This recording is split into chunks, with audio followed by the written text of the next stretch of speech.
What's up, YouTube? Let's do this thing. Jump right into it. What's up, guys, and welcome back to this episode of the Road to Redemption podcast. Cam here, as always. I'm kind of in a mood today. Gotta find a place to clip my headphone thing there. So I just listened to the interview that MGK did with the Breakfast Club, and yes, they spent most of the time talking about Eminem, but they talked about something very, very important as he kind of gave props to Mac Miller and everything. I thought it was a very big thing. Obviously, Machine Gun Kelly has had issues with substance abuse problems himself, and they kind of confronted them on it. They were like, hey, we don't want to see you end up like Mac Miller of an overdose. And MGK said something really, really beautiful, I think, in the sense of I can appreciate it too because I've had substance issues problems. And his quote was, you can't expect as a world to break people down constantly and them not want to escape. You know, because we hear it a lot. We hear people talking about, oh, well, how can you have all these problems when you're so filthy rich? And, oh, it must be so hard being a millionaire and all this. But then when they do their craft and they act or they paint or they create a YouTube video or a social media account or whatever, on whatever scale, we're so fast to turn around and go, well, look at this piece of shit, and look at this, and look at that. I have a whole fucking episode called You're Not Gary V, where it's me shitting on people who are trying to imitate the example that Gary V's put out. So I'm just as guilty. I'm not casting any stones here, but we as people are so fast to be like, well, fuck that dude and do this, and look, he's doing that and he's doing this and he's trying to act like this person. Who gives a shit? If that's what makes somebody happy, let him go. And it seems the bigger your success comes, the more it hurts because your audience is bigger. If one person tells you that you suck at what you're doing, okay, that hurts. But if a million people are telling you and commenting on your pieces of art that you're putting out, and this guy fucking sucks, and he fell off, and this and that and this, and then you wonder, like, why do they need to escape so bad? And if you watch it, which I highly recommend you go and watch The Breakfast Club, and I don't usually recommend them, because I'm not usually a fan of Charlemagne, but if you look at the part where they asked MGK about his substance abuse, he sits back and you can just see it. A million things are going through his mind, and he's somebody who's strong and he's confident in his abilities, but he's a human being, and he'll even say he's an emotional human being. And when he has to hear right now, especially with all this stuff with Eminem going on, he's hearing all these people, you whack ass piece of shit, and this, that, and this is, yeah, that's. Sorry, my dog's gonna hack stuff up. That's gonna hurt. I make social media posts on a small scale, and somehow I have one bad review on iTunes. Somebody one-starred it, and that still fucking hurts because you want people to like the shit you put out. And you want people to accept you. It's no different than being in high school, only you're on a much greater scale when you're famous. And I think our biggest takeaway from this, hopefully, is don't be the person that's doing negative shit online to people and then being the same person that turns around and goes, well, I don't know why these people have it so bad. I don't know why these people are, always so bummed out. Why are all these celebrities killing themselves? It's because of fuckheads like us and our judgmental, holier-than-thou, self-righteous bullshit that we all do to each other. Well, your thing doesn't look or sound or taste or smell like my thing, so fuck that thing. Instead of going, hey, I don't get it, but that doesn't mean I can't support this person. That doesn't mean that I definitely don't need to click a button, type angry shit, and send it to that person. I don't know. When I looked into MGK's eyes as he was talking about this, you can see a lot of pain from somebody that's, again, come from a lot of pain, myself, and substance abuse problems. When that look that he had on his face took me back in time to when I was sitting on my tan microfiber sofa going, I know that this is going to hurt people. I know that I'm hurting people every single day. I hate myself. I hate the way I feel. I hate everything about this. But when I stop, the pain that I feel is so much greater than what I'm feeling now. I don't want to feel that. Emotional pain is very, very difficult to process because it fucking hurts. When something hurts, your body is going to naturally try to defend away from it. That's why alcohol and substances are so big. Even on a small scale, caffeine is a drug. It is. But most of us need it. Guys, look, right here on my table. I have 2 yerba mates, and I've already drinking 4 today. And that's just to get up and get going with my day. We all need some help, and we all need some sort of escape from the shit that tolls on us. Because I have a very happy marriage. I'm about to have a beautiful daughter. I have a great relationship with my family. I can honestly say I don't think I have people that genuinely hate me, or that can look and say that they have a real problem with me for any reason. I don't think that at all. But I have things that bother me. You know, my relationship with my daughter. It does hurt when people say things about content that you put out, or it does hurt when you have a best friend and you ask him about, like my podcast, and he goes, I haven't listened to it. Never listened to it. That shit hurts, but at the same time, it's because I realize I'm requesting them to take time and give a shit about what I'm doing. They've got their own stuff going on. And it's just, I have things that hurt me. I have things that hurt, but I can honestly say that I'm so much happier now. I've learned that hurting sober is so much better only because when you hurt sober, you don't then wake up feeling more like shit, right?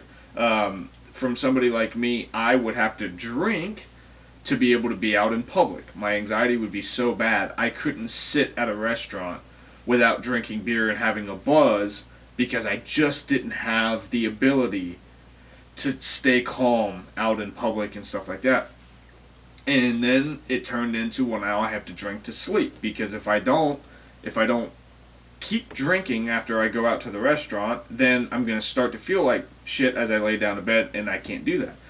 So then I'm drinking to go out in public, then I have to do it to go to sleep, and now I feel like such dog shit in the morning, I have to drink to be able to get up and make it to the shower. My legs have no real muscle density to them. I'm shaking. I feel horrible. I have to somehow get downstairs, which at a point in my life was actually difficult for me.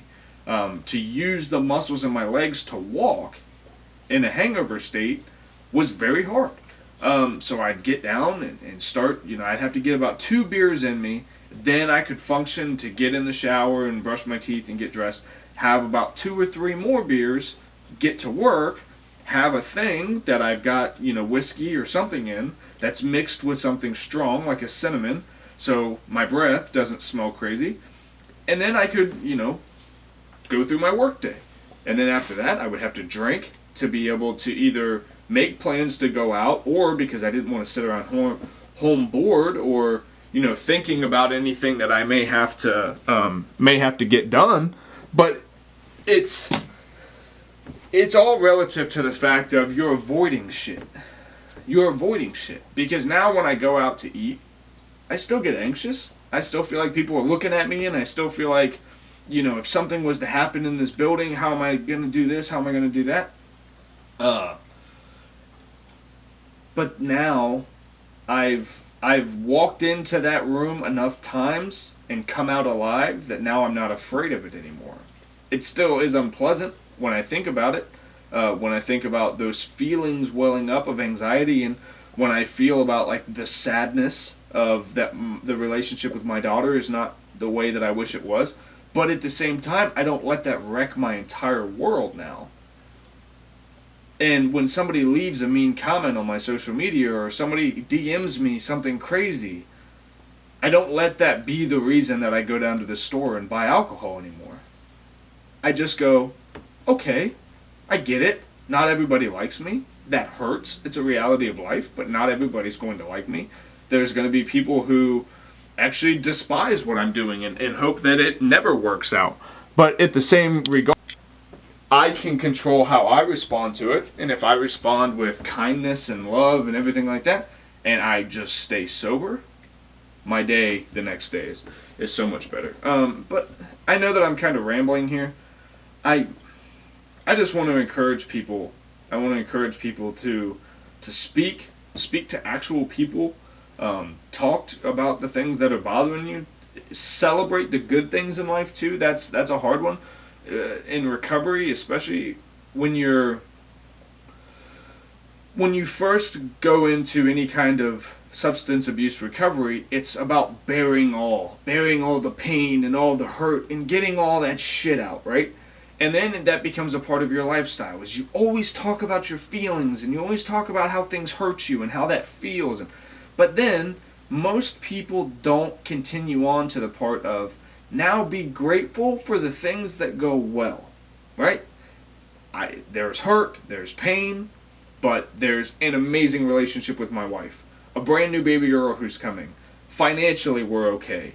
My things with my daughter is getting better. Like, my relationship with my family is good. I enjoy doing my podcast. I love setting up the equipment and doing all this, right? I live a good life overall. What else? What else can I really do there? It's hard to now get up in a bad mood, right? But I've been in days where financially I'm fucked. I've made an ass out of myself while I was drinking, and my wife is not happy with me, and my mom's not talking to me, and things with my daughter were worse than ever, and everybody's telling me what a piece of shit I am. And oh, by the way, I couldn't keep a job because I kept losing them due to drinking. Right? I've been there where, things aren't great. The greatest thing in my day was that at some point I would still be allowed to be selfish enough to go down and get more alcohol, and then I would enjoy TV and I would laugh and I would be distracted. But then when I realized that in recovery, when I don't do those things, I get to now see the sunshine, right? I get to see the sunshine when I walk out my door because I'm not in jail. Or I get to feel the fall breeze on my face and it's not in a rec yard of a jail because I didn't go out drinking. When I became happy with seeing the sun and the wind again, when I was grateful for that every day, everything else started to get better.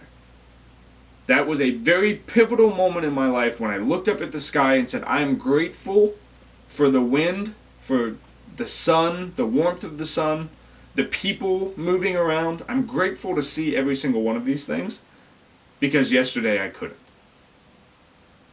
When you look at everything from that basic fundamental of gratitude, you find it hard to have a bad day. I have people that talk shit about me all the time. Don't care. Don't care. Can't control it. Can't control it. And wouldn't want to. Because to change that situation, I would need to sit in a room with that person and go back and forth and banter and this and that, and I'm not this person anymore, and you should not. Don't have time for it. Don't have time for it. I've got too much shit that I'm doing. That's good. Right? And then on top of that, this will transition nicely into what I wanted to talk about as well today. Relationships. Right? Now, I'm not talking about my marriage. Me and my wife are fantastic, and I always want to put that disclaimer in because I don't ever want there to be, my wife listens to some of these. She's very busy as well, so she doesn't always get the chance to, but in a relationship, right, I find that a lot of the time there's somebody who's doing a lot, right? They're going to work, they're trying to invest their time into their spouse while also trying to have their hobbies and their interests and the things that they like in relationships outside of the marriage. Not a bad one. Like friends and stuff and family, personal relationships. And then there's one person who's doing a lot of stuff, right? They work, they do their hobbies, they do this, they do that. Everything's moving all the time. But rarely do they turn around and invest in the relationship. They will when it's convenient, right? When they want to go to an art gallery, now they'll make that into a date.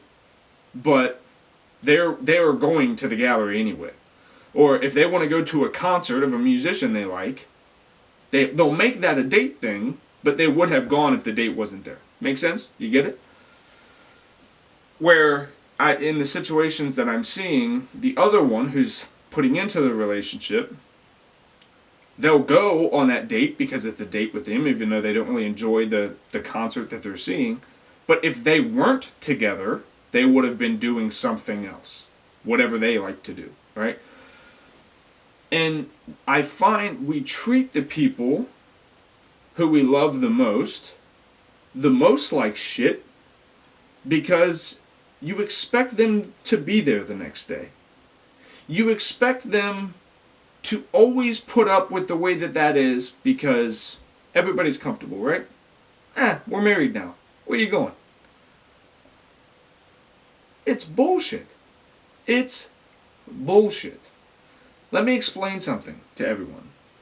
The worst thing you can ever do to a human being is nag at them. If you're saying all this stuff, this is what gets people in a lot of trouble. You're saying all this stuff. I love you. I want to build a life together with you. I want to have kids with you. I want to buy bigger houses and go on vacations. I want this stuff. 90% of the time, you're invested in your shit. Nothing to do with anybody else. Your shit. 10% of the time, when it is about family, it's still about going in the direction you want to go. There's going to be a time where one person grows and grows and grows and grows, and the other person doesn't. Because now, someone who's loved you and supported you, you've put them in this box where they do things to assist the way that you live, and they've lost themselves in the process. So when you find that you're nagging at someone, going, well, remember, we have to do this, and then we have to do that, and then we have to do this, and you remember, you've got to get this, and you have to do that, or else none of this works. You're nagging at someone because they don't want to do it, right? When you hear the famous marriage fights, well, this motherfucker can't figure out how to load the dishwasher or change over a load of laundry. It's not the fact that that guy has an issue doing chores. It's he doesn't want to do them for you. If you leave me in a room by myself, I will always keep that room clean. I will wash the clothes however I could. I would never leave my space a mess, even if I didn't have a wife, right? I have a wife who I love very much. So when she comes home from a day of work and I'm off, especially after I've done shit like talking to a microphone for an hour, I make it my point to ensure that the house is nice for her when she gets home. Because I love her, I love a tidy space, and I want that for our family. It's best. Less clutter, helps you sleep better, scientifically proven. It's just nice. And I want to do that for my wife.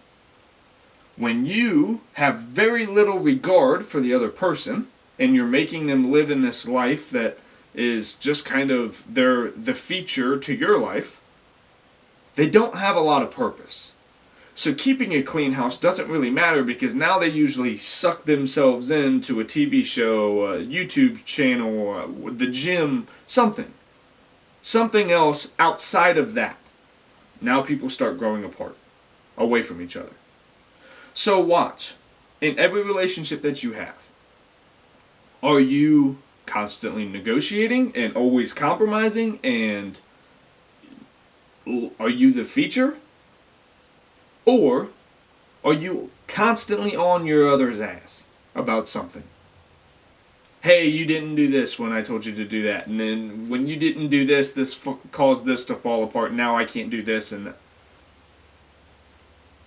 or are you fortunate, like I am, where my wife and I just work. Everything that we do is for the common greater good of ourselves, of our family, and what we're doing. There's never time when someone's like, yeah, I don't really want to do that. We understand what it is when we're together. It just works. We both just look out for each other. And I say this all because when your relationships are suffering, you suffer a lot. And I don't ever want to see that for anybody. So I'm talking from some past experiences that I've had, and I have friends that I talk to on a daily basis that are constantly in a state of emotional panic, mainly because something in life is off. Something in their home life is really suffering. So, for me, that's a part of the lesson I wanted to talk about. I did want to get into a little bit of current events. Give me a second. Current events. I wanted to talk about this freaking Kavanaugh thing. And I know I'm probably going to lose people to this or whatever. People are going to be pissed at me. And it's going to almost... I don't know. I don't know if it's going to contradict what I said earlier about saying negative things, but... okay. Judge Kavanaugh, who is Donald Trump's pick to go to the Supreme Court. Supreme Court judge position is a lifetime position. You can never lose it unless you want to. I don't think. That's how it's always been. It's a lifetime job. It's like having tenure. He was supposed to be confirmed as the, again, Supreme Court judge like this week.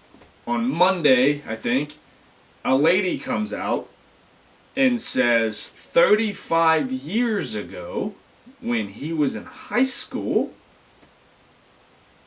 he sexually harassed me. She didn't claim that he raped her, claimed that he sexually harassed, made a comment, groped her, something, in high school. Okay? And then, so that puts all this confirmation thing on the block. It stops it, because now there's an investigation of some kind. Then the lady comes out and says, well, I don't remember what year it was, I don't remember the exact details, and I don't really remember his name. The name slipped her mind for all these years. During a therapy session, her therapist uncovers some of this for her, of who it was. So, okay, now we're having a different conversation. Now, it's not maybe him, kind of hidden somewhere in your subconscious, there's this event that happened. Even though this man's been in the headline news for all the time lately, you could have maybe subconsciously rolled him in the back of your head and then whatever manifested itself as you're talking about very deep and very emotional things. But 35 years, you're going to come in now and try to wreck this guy's entire existence when even you are not really sure. Now, I want to say this. I have very close people in my life who have been sexually assaulted and molested. Very close people in my life. Any victim of a sexual harassment or sexual assault case should be the loudest in this conversation. For the simple being, if you report something 35 years later, one, you can't be expecting much. There would be no physical evidence that would be at all obtainable, aka Bill Cosby, that would pin you to that. So you're saying this now about, at the time, a child. He was in high school, he was a child. You're testing his character as a man now in his 50s. Or were you sent as a political pawn to hold up a hearing so that way your person could maybe have a better chance to win. But in the same time, you're willing to ruin someone's life. You don't know what could happen to this person. Because, Lord knows, our justice system is not set up that you're innocent until proven guilty. You are fucking guilty until something happens that shows that maybe it was somebody else. Or it never happened. But then, when things come out and these allegations are made, and they go, yeah, nothing we can do, no way we can confirm that that happened. He's now always known to have this sexual assault case over her head, and nothing happens to this person. Even if they prove it, flat out, she lied, didn't happen. Nothing happens to her. But Kavanaugh's wife, kids, family, reputation, all goes up on this, don't give a fuck, pedestal. It's wrong. It's wrong. If something happens to you, I get it, there's a time of grieving and denial and acceptance and anger and sadness. And I get it. There's a process that your brain has to physically go through and emotionally go through. You're not always going to be able to come out day one after it happens and go, something happened to me, I need to tell someone. I need to hold this person accountable so they can't do it to anybody else. But they've proven that people have uncovered memories that never happened in therapy sessions because of questions that were asked or guided or labeled in a certain way, and then somehow your subconscious put shit together that was never there. I've told lies in my life that I believe to be true and 100% real that never happened. We're capable of that. I'm not saying this makes this lady a bad person. She may be doing it unconsciously. She may actually have been a victim. This Kavanaugh guy may have done something. But you can't come out 35 years later, want an uproar, want a backing, want a support, and it not be a little fishy to everyone. Especially when it happens at literally the last moment before something majorly political happens. But again, nobody cares about Kavanaugh and his kids and what his kids are probably thinking and what his wife has to be considering, at least pondering. And I know there's going to be trolls and shit that go, well, if he didn't do anything, if he's not that kind of guy, his wife would never have to worry about that. She's involved in this. Her family is involved in this. Your mind as a human being will always at least wander to the worst case scenario once in almost every situation. It will. What's the worst that could happen here? What if they found, somehow, whatever, she kept the pair of underwear she wore that night and she could prove it. She has DNA evidence it's him. What if? Shit's happened. I mean, and I think that we as American people are so fast, and I think it goes into what we were talking about before. Fuck you. You piece of shit, fuck you. And then even when it comes out that this thing didn't happen, or whatever, still kind of fuck you because, maybe, because it was said once that you. That's how we treat people. On the biggest forms of social media, which is now our town square, that's what it is. So much. Fuck you, fuck no, fuck you.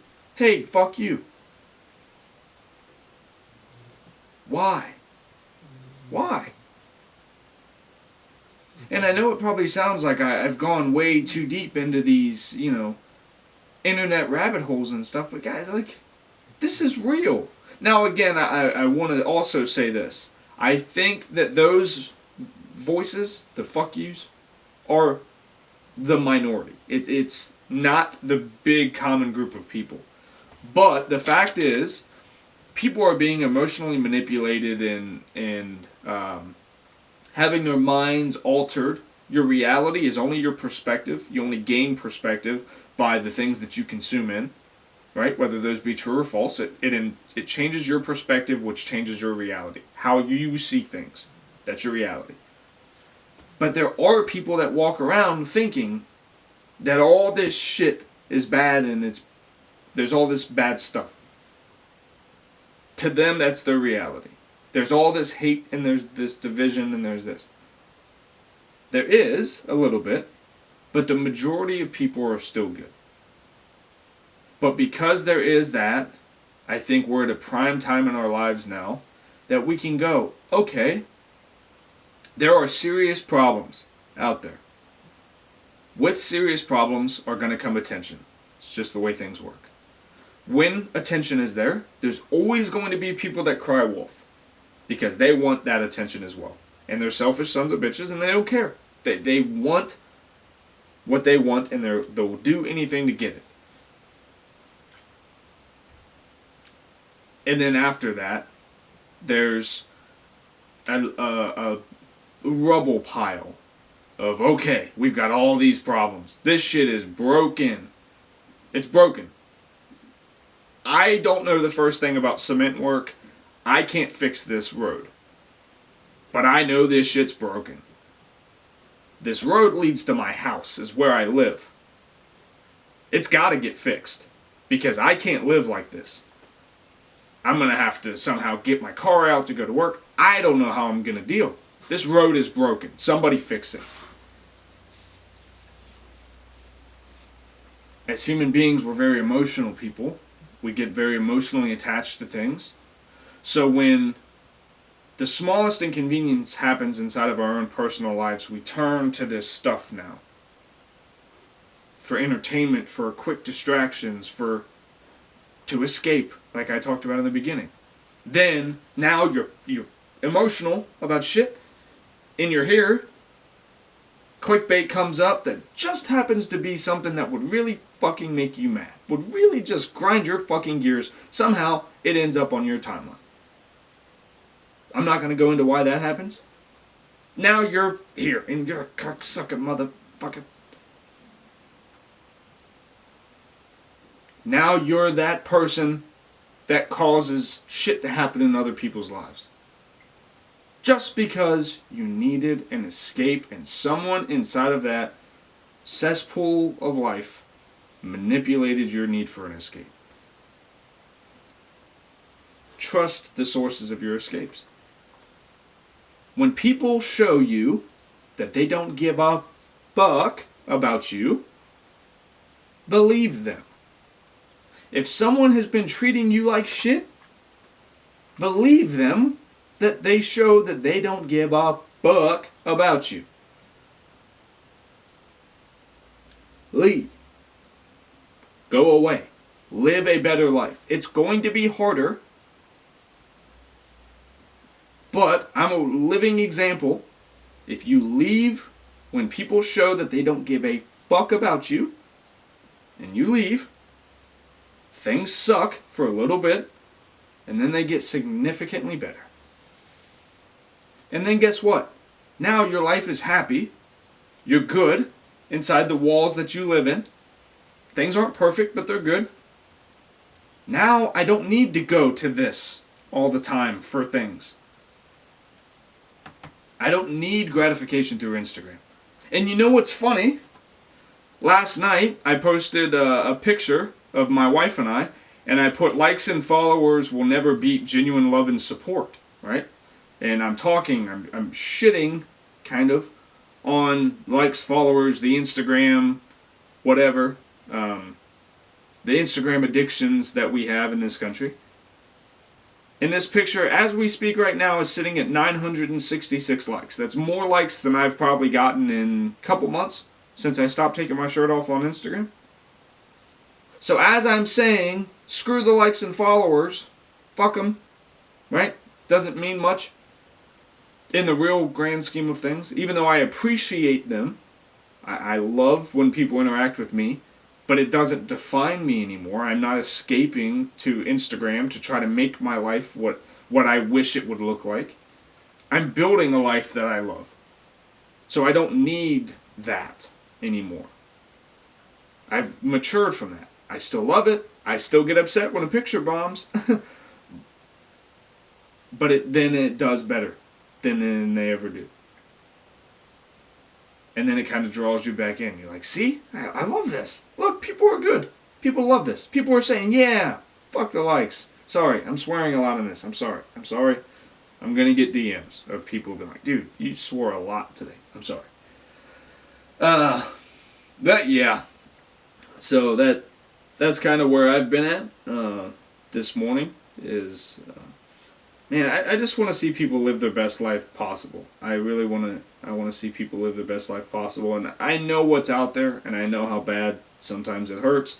And I want to talk about them so that way if other people are going through them, you definitely don't feel like you're on your own.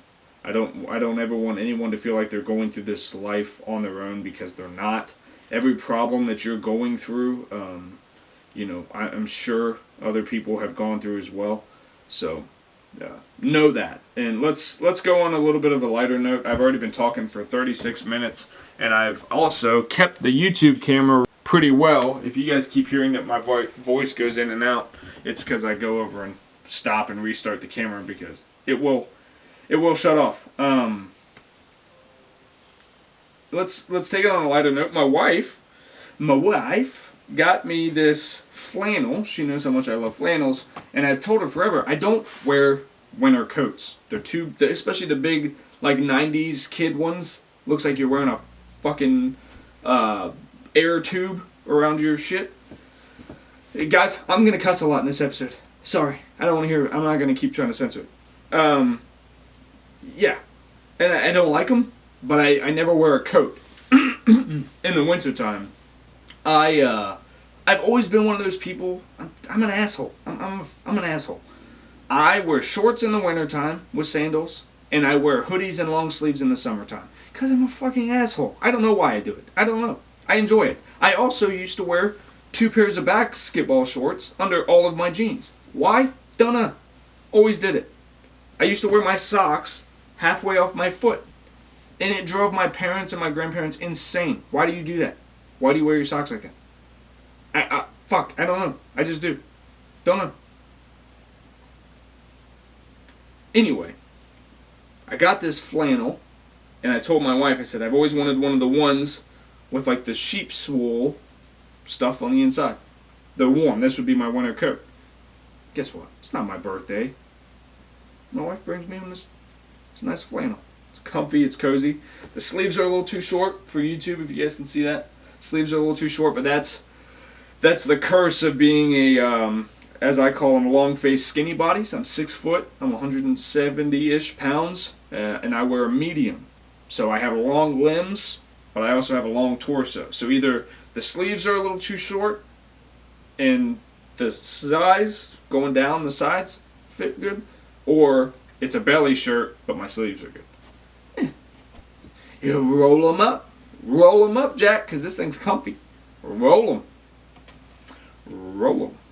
Let's see what else we got. I actually have notes. I have notes written down for this one. Notre Dame has Wake Forest this weekend. Notre Dame has been putting on kind of a shit show. Yes, I get it. They're undefeated so far. They've been less than impressive this entire way. I hate to see Coach Kelly get involved in a hold on, yerba mate break. I hate to see Kelly get involved in a pissing match with Ball State's coach, or no, Vanderbilt's coach, I'm sorry, saying that they play bad football, cutting of the knees. That's just, when the team's already on such fragile foundation, that's not what the team needs. Whatever. We've got Wake Forest this weekend. I think we better show up. That's all I gotta say. We better show up. We saw the movie, The Nun. My wife and I did. I'm not a big, huge, scary movie thing. I had a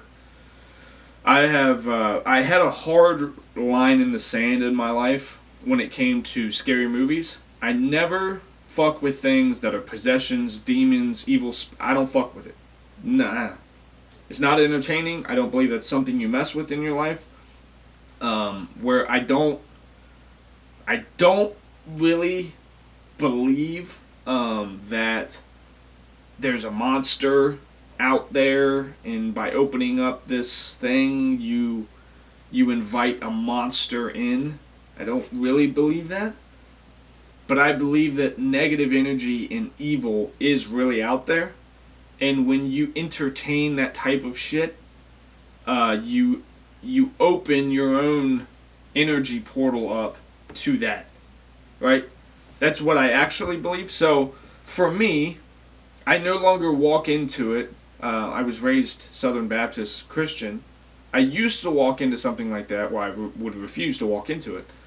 But I would think about it as, if I do this, I'm literally opening this door for this boogeyman to come into my life.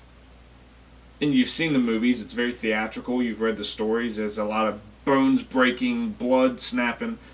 It's bad. But now I have different, I guess, spiritual beliefs, and I believe in energies, and the things that you put out are the things that you attract, and that's kind of what formulates all this and how life works out. Yes, I believe that there is a creator, and I believe that something amazingly powerful and beautiful built all this and has its purpose, but I don't, I know it definitely doesn't look like us. I don't think it looks like a person. I don't think it's a person. I think it's this omnipotent, amazing energy being thing that is way too big for me to even be able to fathom. So I don't try to. But with that new life spiritual belief, I look at things like possession movies or scary movies. They're entertainment.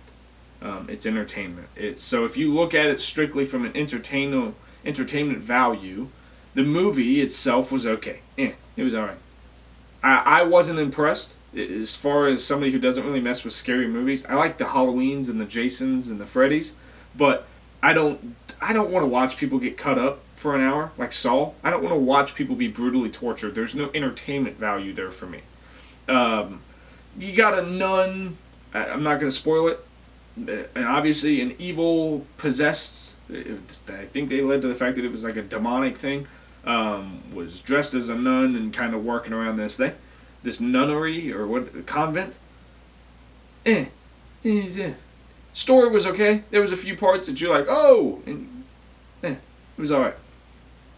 I think that Jason, Freddy, Michael Myers, I think those are solid stories, mainly because that shit is possible. Now, the amount of times that they die and come back, Freddy's not possible. That's comes out and gets you while you're sleeping.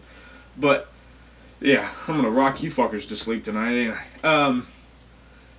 Michael Myers, minus the fact of how many times he dies and comes back to life, that's possible. It's a serial killer. Jason is so scary because, yeah, he dies all the time and he comes back on Friday the 13th or whatever. But, like, there could be somebody out in the woods that attacks a cabin, and that could happen. Could happen. And that came from someone's brainchild, so someone thought of it, and instead of doing it, turned it into a whatever. But, yeah, the movie The Nun, If you like scary movies, I like The Nightmare Before Christmas. I love the Jasons. I love the Freddy. Not so much Freddy. Freddy's whatever. I like Michael Myers. Like I said, Nightmare Before Christmas. Sweeney Todd is one of my favorite movies of all time. The Demon Barber of Fleet Street with Johnny Depp. It's one of my favorite movies. All that stuff. Tim Burton stuff. I love it. I would watch Alice in Wonderland and Edward Scissorhands and stuff like that on Halloween far before I want to watch Saw or what's some of the other ones? I'm blanking now on some of the real shitty ones. But like Cabin in the Woods, those are all good. Jeepers Creepers was one of the first movies that ever actually scared the dog shit out of me. The only movie that's really scared me as an adult was the movie called The Strangers. The Strangers was a real fucked up movie. And it was really fucked up because it's this group of people that's fucking with these two people just coming back from a wedding. And when asked, why are you doing this to me? And you guys who have seen it are already saying it. Because you were home. That shit is scary. And that's a true story. That really happened. Yeah. That's the kind of shit that'll leave your boy up at night. You know, I gotta stay up and watch a few stand-up comedies before I can shake that one off. Cause I remember that one. I still don't want to watch that one to this day. That was a creepy ass movie. All right, let's wrap. How long have I been going? 45 minutes. I can tell this in 15 minutes. Let me check on the camera one more time. All right, let's tell this story. So, Dax Shepard, who I think is hilarious. He's been a kind of a comedic relief character in many, many things. He started on Punk'd. You guys know who Dax Shepard is. If you don't, Google him. He has a very, very popular podcast called Armchair Expert, which I love. It's awesome. It takes the seriousness out of Hollywood. He gets really, really big celebrities and sits them down and just turns them into armchair experts and talks about real stuff that people want to hear about. His wife is Kristen Bell, who is Anna in Frozen. She's done a lot of work with Judd Apatow and Jason Segel and stuff like that. She's in like the Forgetting Sarah Marshall. What's the other one? Russell Brand. Well, shit. Now I'm not going to be able to think of her movies. But Forgetting Sarah. It's Kristen Bell. Google her.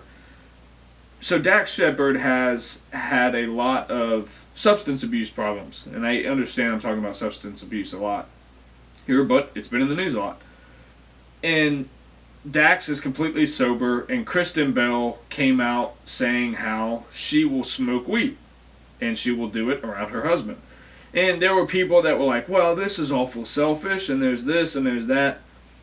Frozen, Forgetting Sarah Marshall, Bad Moms, great movie.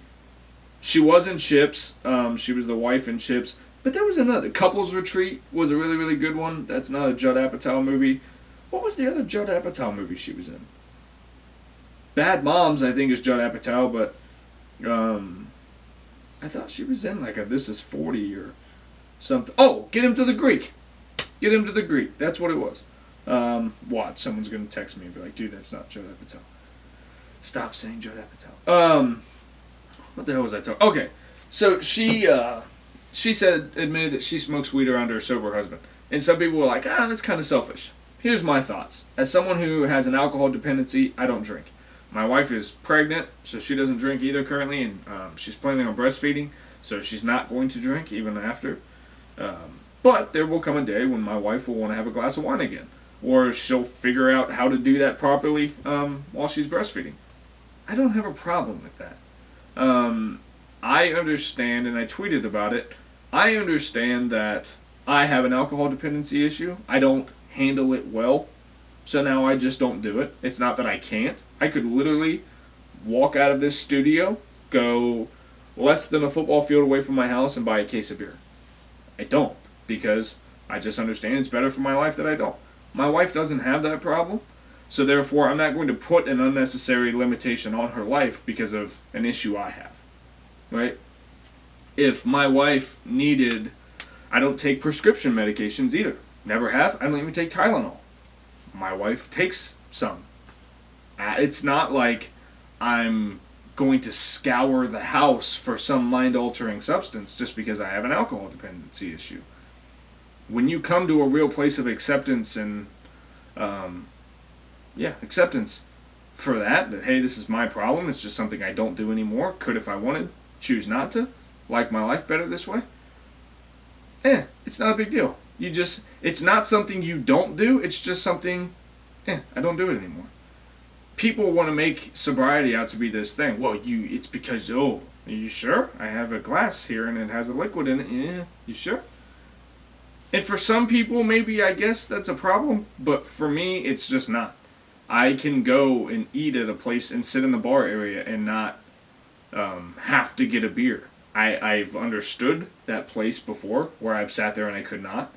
But, yeah, I just don't think that being in any... And I don't even consider myself in recovery. Like, I don't go to AA. I don't do any of that shit. I just choose not to drink alcohol anymore.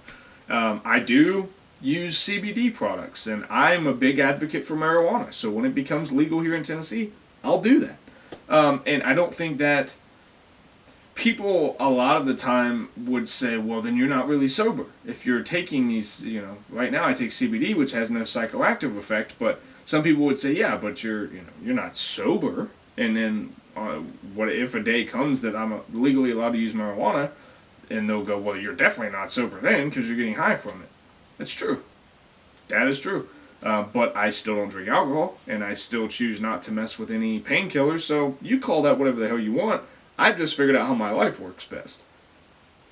That doesn't mean that anybody around me cannot.